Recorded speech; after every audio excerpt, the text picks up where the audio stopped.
Motor cycle پر گشت کے دوران جرائم پیشہ عناصر سے پولیس مقابلے کے دوران شاہین فورس کے شہید ہونے والے پولیس اہلکار عدنان ولد عبد المجید کی نماز جنازہ police head quarter south garden میں ادا کر دی گئی۔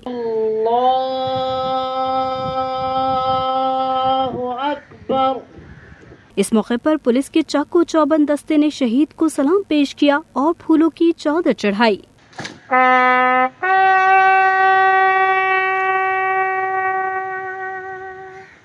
نماز جنازہ میں I G Sindh, additional I G Karachi, D I G south, S S P south سمیت دیگر سینئر پولیس افسران اور شہید کانسٹیبل کے ورثاء، رشتہ داروں، دوست احباب اور اہل علاقہ نے کثیر تعداد میں شرکت کی۔ آئی جی سندھ نے جنازے میں شریک شہید کے ورثاء سے اظہار تعزیت کی اور عوام کے جان و مال کی خاطر قیمتی جان کا نذرانہ دینے پر خراج عقیدت پیش کیا۔ انہوں نے موقع پر موجود افسران کو شہید کے قانونی ورثاء کے لیے مراد کے حوالے سے تمام تر ضروری دستاویزی امور کو جلد مکمل کرنے کے احکامات دیے۔ شہید کانسٹیبل عدنان کی عمر 19 سال تھی اور شاہ رسول کالونی کراچی کا رہائشی تھا۔ شہید کے سوگواران میں والدین اور 3 بھائیوں کے علاوہ ایک بہن شامل ہے۔